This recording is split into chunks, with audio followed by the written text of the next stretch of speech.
If you've been in the production business for any span of time, you know that pricing is one of the things that comes up, whether you're at the beginner level, the veteran level, whether you're just trying to figure it out. It comes up at all levels. And it comes down to how can you price yourself to remain profitable, price yourself to bring value to your clients, to grow your team, cover your living expenses, and ultimately just live a complete life. It is not a perfect science by any means, but it is something that is a dance, and you're constantly figuring out how to get to the next step.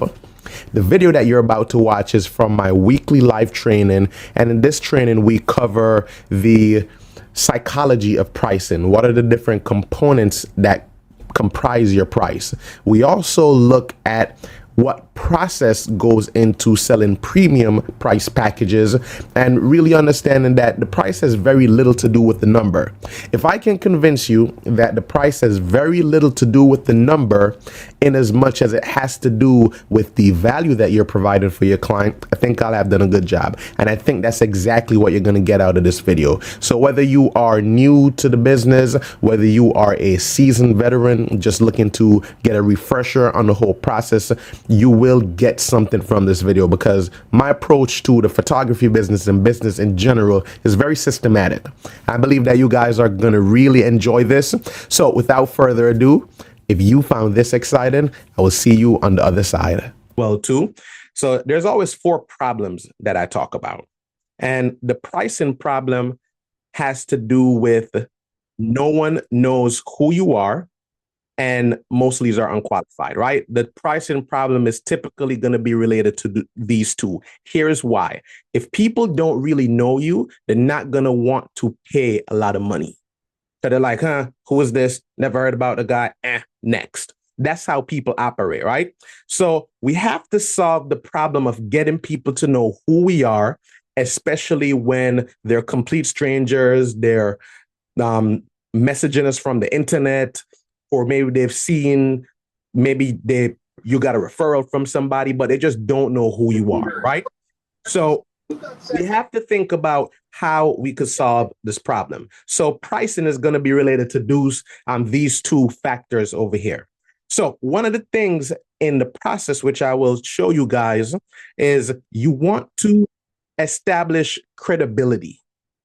Credibility can be established in a number of ways. One of the ways is you have to simply tell people what you do. Many creatives shy away from posting their contacts or the clients that they've worked with. I'll go to my website real quick, right? Let me go to my website. When you go to my website, it is very clear who it is for. Planning your next marketing campaign so you can have a profitable launch. No more relying on referrals or leaving your future to chance. Learn how to generate leads systematically and convert cold traffic.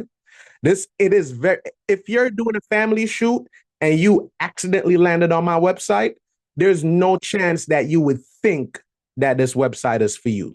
So there's also an element of clarity. So familiarity, clarity, and then presentation is also going to be your best friend. So we're going to be looking at clarity. How can you create clarity? How can you create familiarity? And how can you do a good presentation? For those of you who are brand new in the space, my name is Jordi-Lakeem Foster, branding photographer from New York City. I've been in the space for a decade. I've worked with clients like H&M, New York University, the Brooklyn Borough President, IHD, the Barclays Center, and many, many more. And what I do in these calls is pretty much give you guys insights into things that I am doing in my business, things that have worked for my clients, people that I've taught, and things that are currently working in my business. So every week I bring to you things that are at the now of business. So this is not theory. This is not this is very practical stuff that we're dealing with here tonight. So I'll get into this later, but I run a program called the Production Business Accelerator. If you guys make under $10,000 a month and you need to build systems, learn how to generate more leads, or just learn how to price yourself better, that program is for you. Just a quick mention of that. Now, let's get into these mistakes. So, what I want to point our attention to first is this whole idea of the funnel. So, most funnels by most business owners look something like this. It pops up in a way where they're posting content, they're boosting posts, they're not really running ads, they're boosting posts, they're doing content or they're doing outreach. And they're either just sending people to the front page of their website that doesn't have any buttons, or they're trying to book a consultation right off of the content. Life doesn't work like that. And here's the thing, when you run ads, people are going to check out your content. When you do outreach to people, people are going to check out your content. So let me ask you a question, guys. Put a number in the chat. How many pieces of content did you post in October? Put the number. How many times did you post in October? Put that number in the chat. I want to do a quick science experiment. How many times did you post in October? Don't be shy. This is a learning place. All right. Approximately 10, 31. 31. Somebody said twice, but stories daily. Now, Rashad, let me ask you a question. Out of those 31 posts, how many consultations did you get from that? One. How many leads did you generate? There was none actually this month. What was the goal of posting 31 times? The goal was to get leads and whatnot to come in. It did not happen. Okay. Now, let's have a look at this part. So I'll just use this as an example. So, Rashad, you recently built a website. And if we look at this, guys, this is the funnel that we teach in our program. And we teach you how to set this funnel up so that you can generate leads, get them familiar with you, and make more sales. So, Rashad, you have your website here. Let me ask you a question. Do you have lead magnets set up in your business? Not that I know of. Okay, so if you don't know of it, it's a no, and it's fine. Do you have, well, if you don't have lead magnets set up, chances are, do you have a dedicated landing page for your ideal client to like book a call or learn more about you, like a dedicated landing page for that? No, just my main website with just a contact form. Okay. Now, here's the missing link. What you have built out so far, I'll just go to my next diagram, which is somewhere up here. What effectively is happening is that you are posting content or doing outreach. You have no lead magnets, delete. You have no landing page where leads can download that lead magnet. Chances are there's no newsletter to nurture people. There's probably no community. And I'll delete the weekly live workshop. Do you have a video that are telling clients about who you are and what you do? Okay, so let me delete that. So now I'll delete the digital products as well too. We don't need to focus on that. So here's what's effectively happening, right? People are coming in from your content or wherever, and then they're going to your website. So there's no in-between process to nurture them. Does that make sense? That makes a lot of sense, yes. So to everybody here, thank you for being so willing for that, Rashad. So for everybody here, here's what we have to realize. This is a system. So you can't just, if you have a car with a steering wheel and no gas, it can't drive. So we have websites, but the website doesn't have mechanisms to get people onto the website. You can't just, it's like when people build storefronts, right? They build a storefront and think that foot traffic is gonna be the thing that they have to do, right? It just doesn't work. Now, Heather, I will say one thing. So Heather just said, this is why I haven't created any lead magnets. That's not how you want to think about it. You still want to have the lead magnet, even if you don't, because guess what? Everything is built from the lead magnet. So Lead magnets are a different conversation, but let's go back into pricing. I just wanted to answer that.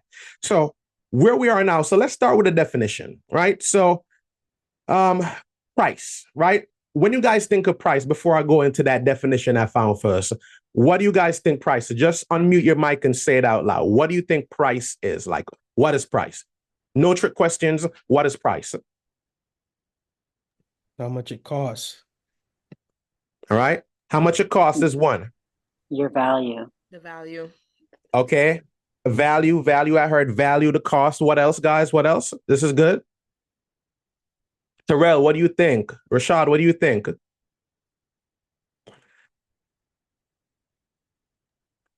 The value placed on keeping your business open. I mean, we got to stay open. And then Terrell said time. All right. So let's see what this definition I grabbed. So in its most elementary sense, price is the amount of money required to purchase a good or service, right? We can all agree to that. If I say this bottle of water is priced at $3, you're not getting it unless you give me $3, right? But here's the other part. Its function is not solely monetary. It assesses the consumer's perceived value of a product, right? Like, why is it that an iPhone can cost $1,400 and how much consumers are willing to pay? Prices cannot be reduced to mere figures on label. So what we put on the label is the aftermath. So outside of that definition now, right? Like it offers insight into the quality of the product, the value, and the overall marketplace conditions. So remember when the pandemic happened and everybody got a stimulus check, people were just buying stuff.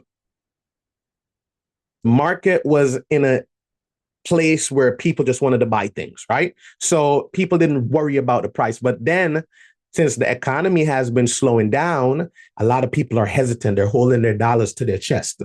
So in my definition, Jordy's definition, price is the perceived value, demand, how much people want it, and the cost, how much it cost you to produce the thing. So everything that we produce has a cost associated with it. When you are bringing value to the marketplace, it costs you time, it costs you labor, it costs you a little bit of love, and it also costs some care as well too. So all of those things combined give you the price. So now let's look at some of the mistakes. And I've broken this down into the general sales process for you guys down here as well too, which we'll dive into each of these. But let's go. We have some time. Pricing is too low, right? So mistake number one, your price is too low, meaning that if somebody pays you, you may go out of business. Like that's how low your prices are. It's terrible, right? You cannot sustain yourself. You're going to starve. That's what I mean by pricing is too low. Typically, this happens when you set prices below the product value, meaning what are the average prices that people are charging in the marketplace? Sometimes it may stem from insecurity or simply underestimating the product's worth. There are four things that we typically think about when we're picking a target market. I'm not going to go over it tonight, but one of them is, does the person need what you're selling? That's the first marker. Number two, do they have the money and are they willing to pay? 3, are they easy to find? And number 4, is the market growing or shrinking? So if you're pricing too low, it may be because of these factors. And what's happening in the background is that your business is actually on a decline. Because every time you work for a low price and you still have to work hard to deliver your product or your service, you end up spending a lot of time, you make a little bit of money, and then you end up frustrated. That's mistake number 1. Mistake number 2, copying competitors without context. Most of the time, here's what we do. When we're just starting, we take a price and we charge a little bit below. So somebody is making, let's say, They're charging $500. The next person is charging $300. We're going in and we're charging like $329. Just right there in the middle, right? And then we don't understand why. So remember, the price is factored in on three things. One, I'm going to go back to it because this is going to be the foundation of everything that we talk about tonight. The perceived value. So price can go as high as your customer is willing to pay. What I would challenge everybody here to do, the next client that comes in your door, whatever your price is, double that price.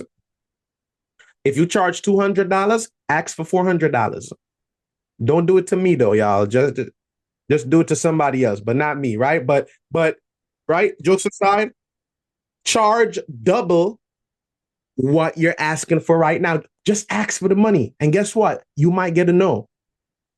But if and when you get a yes, you'll be like, wait, I could have charged this much all the time, but it comes with asking. So pricing too low, business in decline, copying competitors without context. And then number three, big mistake in your pricing, never updating your pricing. This is something that you want to do on a regular basis. And I'll show you how to set up your prices in a few, but we have to be aware of some of these common mistakes. So the reason that you may not be updating your prices is because you're just letting time pass. You're just like, hey, it's another day, another dollar. Somebody's going to buy. I'm still getting clients. Life is good. Every year, just like the landlords do, just like everybody else in the economy does, just like your local supermarket, just like your local vendor and your tech store, raise your prices by 10 to 20%. It's literally that easy. Another thing that may contribute to this is not increasing your skill level. One of the budgets that I recommend you guys having is a personal development budget. Too many of us in the photography community, in my opinion, if you ask me one guy's opinion, a lot of us are arrogant.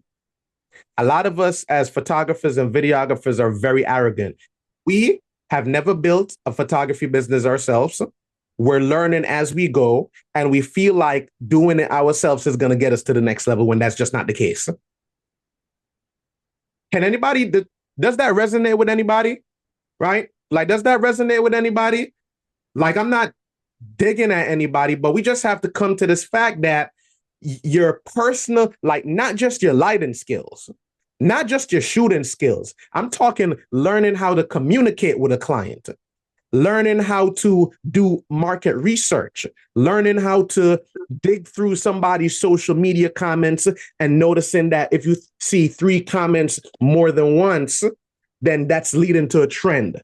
Having the eyes to be able to see those things.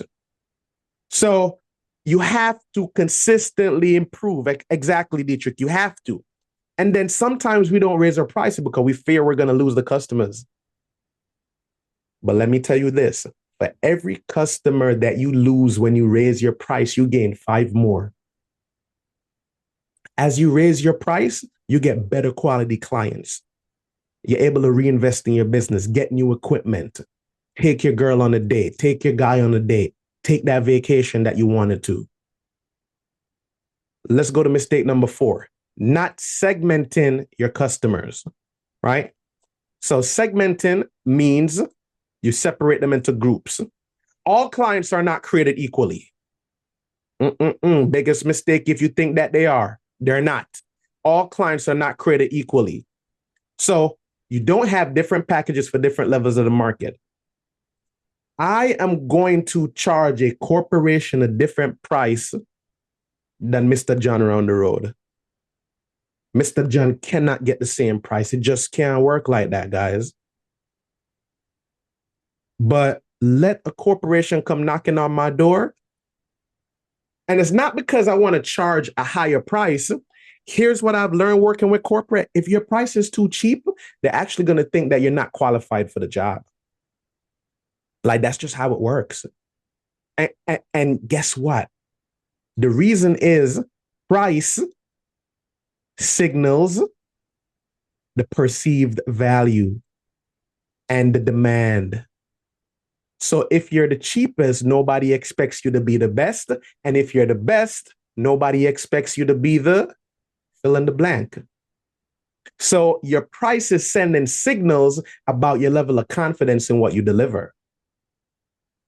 And it doesn't, every thought that we think is sending off energy, right? Like this is not physics class, but you have to follow me on this. Every decision that you make in your business sends off a signal about you. Like you guys are choosing to be here on a Tuesday night, right? You could have been anywhere else. You could have been a happy hour. You could have been doing something else, but you guys are dedicated to growing your business.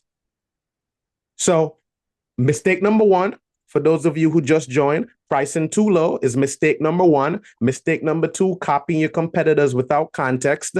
Mistake number three, just never updating your prices. Number four, not segmenting your customers. And number five, this is where your sales process and your pitch is going to come into play, not being able to articulate your value. And it's like, what is this value thing, right? Like, how do you produce value? Here's how I define value. Value is not sharing how your service solves their problem. Your clients don't care about the amount of edits that they're going to get. They don't care about the price per image.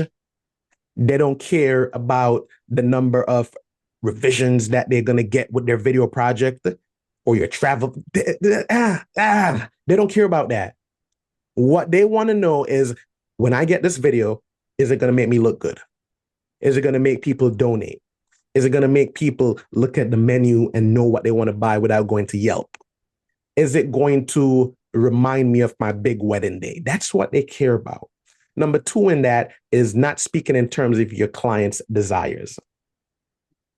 If you are selling to people and you are speaking in terms of edits, return time, number of pictures, etc., what's happening is you are putting yourself in a place where you are diminishing your value. And then I actually duplicated this twice, not speaking in terms of your clients, not speaking in terms of, so this one is supposed to be not speaking in terms of making the process easier for your client. So in addition to knowing their problems, speaking to their desires, you also have to tell them how you make their life easier. That's the third one, how you make their life easier. Everybody, even though people will, like, you could watch a million YouTube videos in the world, you cannot convince me that there's a busy client out there that wants to learn how to do photography. They just don't. What they want to know is that you know how to do it. And I'll show you a few ways that you guys could do this. But everyone, drop a 1 in the chat if this is making sense so far. I don't want to move on if these didn't make sense. I try to make it as simple as possible, but drop a 1 in the comments for me. All right. Good. Thank you, guys. I'm glad to know that you guys are here with me. Can't see the faces, but the numbers, they definitely do help. So let's look at the sales process, right? So remember, right? Most sales processes look something like this, right? So keep this picture in mind. I'm going to show you the sales process that you should implement in your business today. And if you're looking to speed this process up, I may tell you about my program afterwards. So here's how this is going to go. Let's have a look at this. So this is a little bit more technical than I usually am, but I really just want to get into the details, right? So let's look at the first part of the process, because I know this is going to help somebody tonight. So people are typically going to come to you through content. We can agree to that. They're going to come to you through a referral. You may boost a post or run an ad, and they see it and they're like, oh, you may outreach or you may have partnerships. Typically, the places that most of us are in the stage of getting clients from are referrals. And then there may be an occasional piece of content that gets us a client, but we don't know how to replicate it. So for argument's sake, let's not worry about the ads, the outreach, and the partnerships. Let's focus. Well, Actually, outreach, yes, because outreach is one of the things that I recommend that you do if you're not making enough money to get clients. So referrals, let's not count them as getting in because a referral is so easy. Like if you can't sell a referral, you should get out of business because the person that you did a job for, they already hyped you up. So they got the other person excited and they're like, yo, I can't wait to meet Rashad. I can't wait to meet Dietrich. And then they get to you and you're like, hey, hi, I know that you wanted to do a um, photo shoot, right? Like, no, referrals are 50% of the work is already done. So let's not look at referrals for that fact.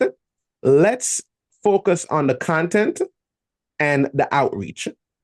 So those are the two main methods that we're going to focus on for this. So there's going to be an inquiry, right? We all know that. Then, oh man, I gave it away. Let me move that down. I wasn't supposed to show that. Then there is a consultation. All right. Can we agree so far? And then from the consultation, you'll figure out who's qualified and who's unqualified. Now, there is then a follow up. Then they may sign a contract and then boom, they make payment. Now, let me ask you guys, when somebody books a consultation, Heather, when somebody books a consultation with you, what is the next thing that happens? Well, now I ask them to get in a phone call. Thanks to what I've learned from you, I don't discuss pricing via text or messaging. I ask All them to get right. on the phone call. All right. So we're doing a phone call now. And then after the phone call, what happens? I'm not sure. What do you mean? What happens after the phone call? Like, what do you do currently after the phone call is done? So let's say, or before the phone call, like, is there anything that happens before the phone call or anything that happens after the phone call? Tell me what happens before first. Well, So, before I usually will do like I'll research the client, whoever's reached out to me. I do look them up on Instagram and look at their website and see what kind of photos they already have and what it looks like I think they might need, just to get an idea. But I'm still working all this out from what I'm learning from you. But I do that, and then but now I'm getting them on the call and asking the questions.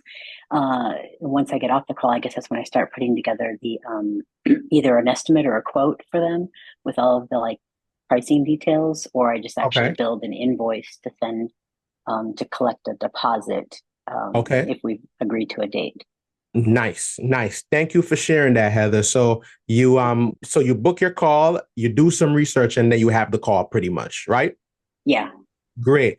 Christopher, if you can tell me when somebody books a consultation with you, what's happening in your process right now? So when someone books a consultation with me, Yeah. it's basically what it's like what are their problem, what's problems they want me to solve for them. In that case, Wait, wait, oh, wait. go ahead. What happens before the call, Christopher? Before the Oh, call. what happens before the call? Yes. It's like what have they said based on like doing their research, researching them about before of what type of person they are and what they expect me, like where are they reaching out for, and trying to see regardless of what kind of photo shoots they want, everything like that. Okay, so you're researching, you're getting the type of photo shoot that they want, and then you get on the call, and then when you get on the call, now you're pretty much like putting that research together and asking them some information, right? Yep. Okay, now great. Let me get one more. Terrell, before the call, what are you doing? Or like what's happening as it relates to your clients?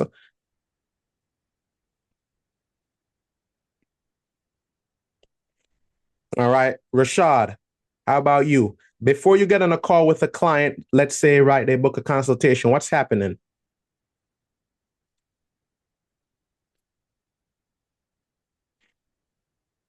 All right, Dietrich, how about you? Let's go to you. Uh, sorry, like before the call is scheduled, or So Assuming, when they schedule a call before they get on a call. yes, usually I have like an inquiry form that I can refer. So it gives me like context.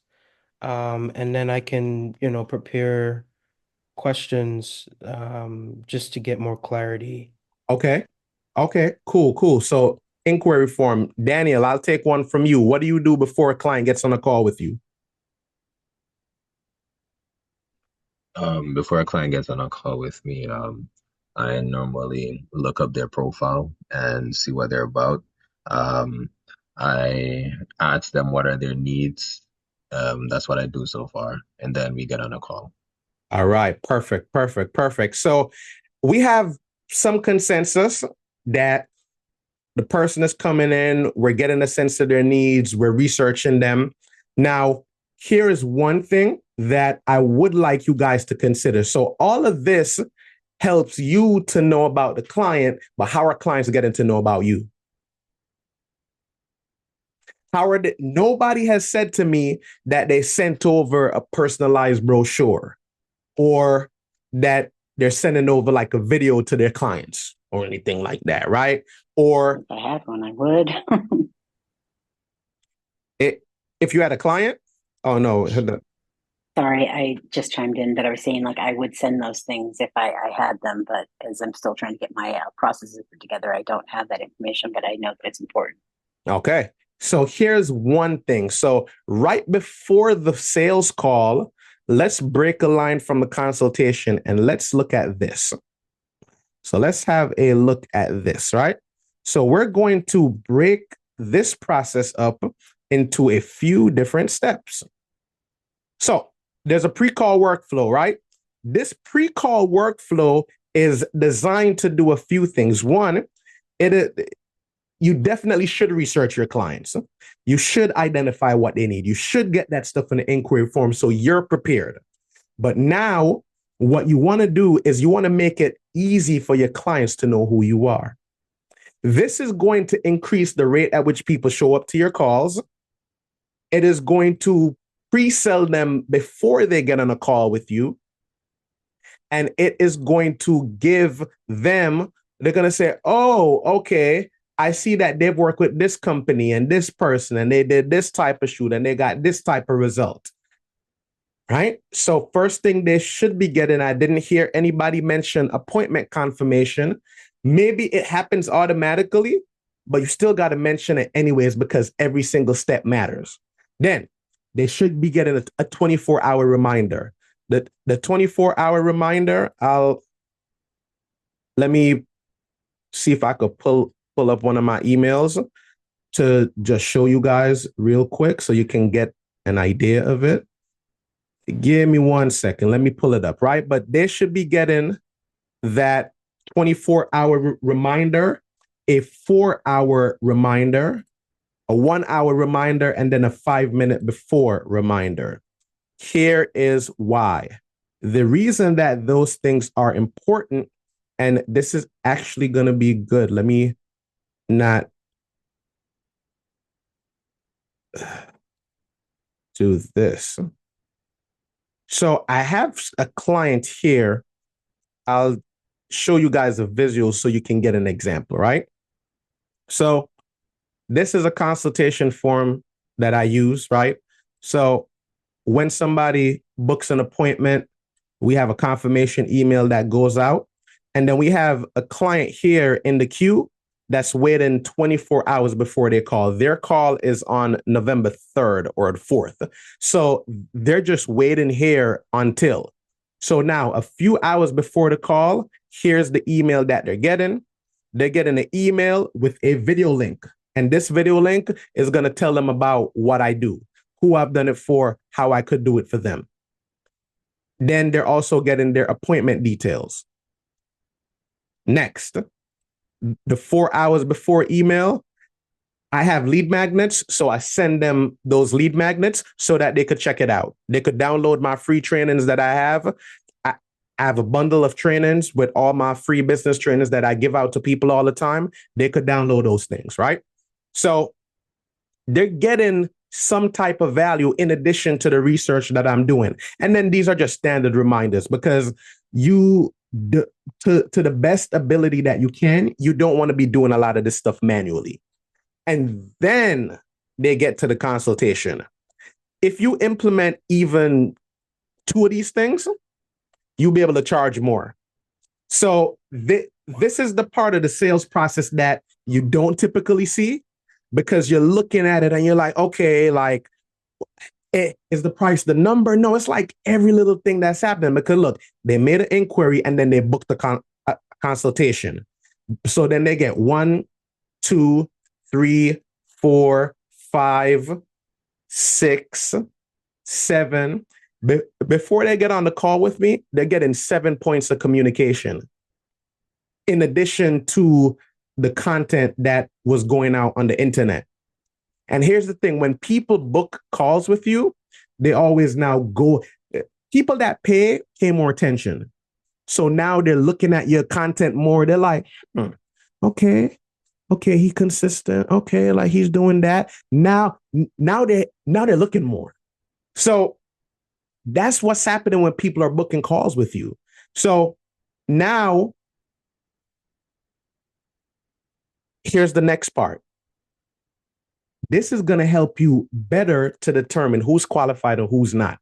One of the most important questions that you can add to your form is this. Our prices range from X to Y.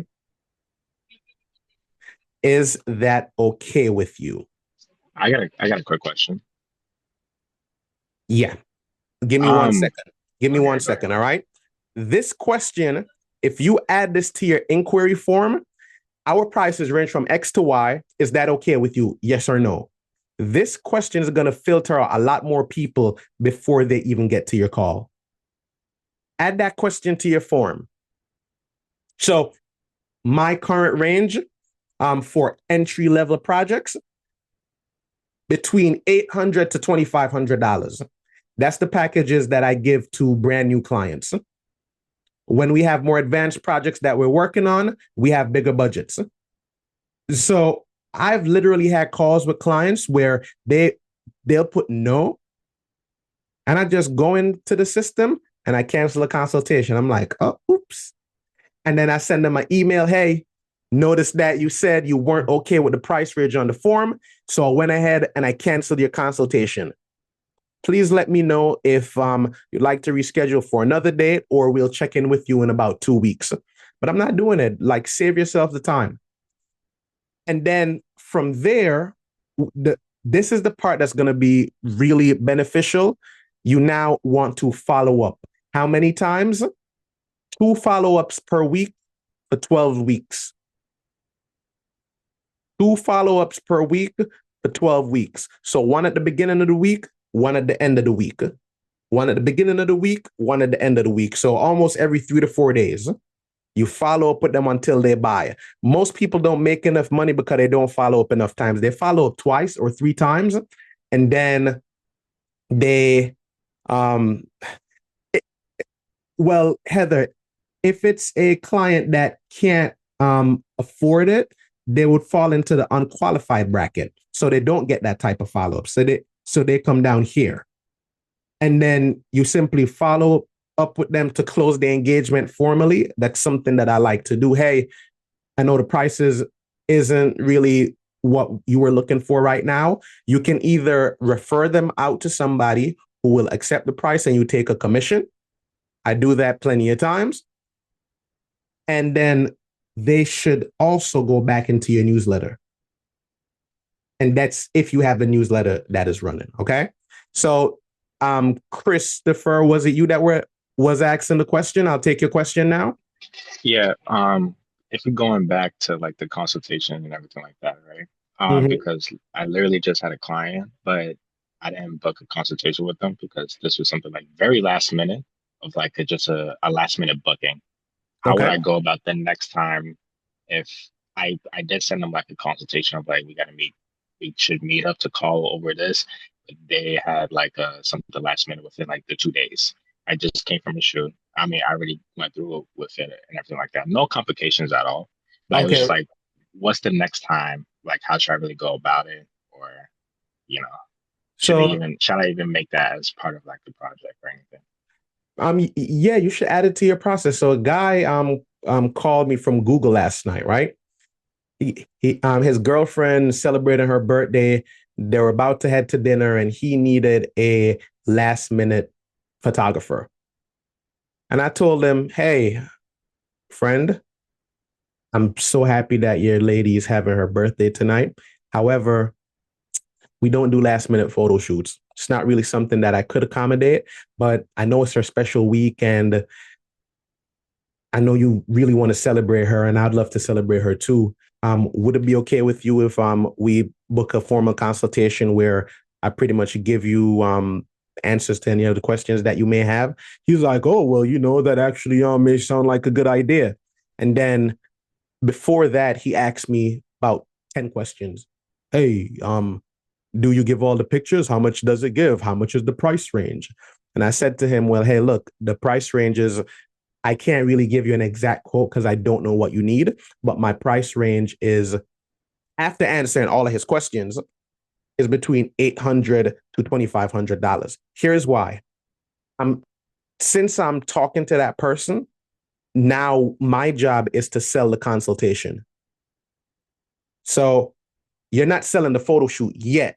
Before you get to the photo shoot, you want to sell the consultation. So the next time somebody hits you up with the last minute inquiry, to prove to yourself that you've learned, you just tell them, hey, we need to book a free consultation. We speak for 20 minutes so I can help you figure out your vision. And then you send them a link afterwards. Or sometimes you could be polite and you can say, hey, is it okay if I send you over the link to book a consultation? This applies to friends. This applies to family. This applies to relative. It applies to everybody. Everybody gets the same treatment because in business, we're all equal. So everybody has to do the consultation process, even if they know you. And if they don't want to do that, then now what is going to happen, Christopher, is that now you're going to filter out a lot more clients by doing that. Okay? Hope that helps. All right. So here's how you pitch a client. We're getting to the final part where you pick so now they've gone through this process. Let me zoom out, right? So they've gone through this process. They made an inquiry. They've gone through senior emails. They're on the call. They're like, wow, I really love everything that you're selling. And remember, they agreed to the price range. So there's no surprises. Here's how you pitch your price. You want to do a combination of these things, and you have to do it in this order. This is what has worked extremely well for me. One, you identify what the client's needs are. Then you tell them how your service helps with their needs.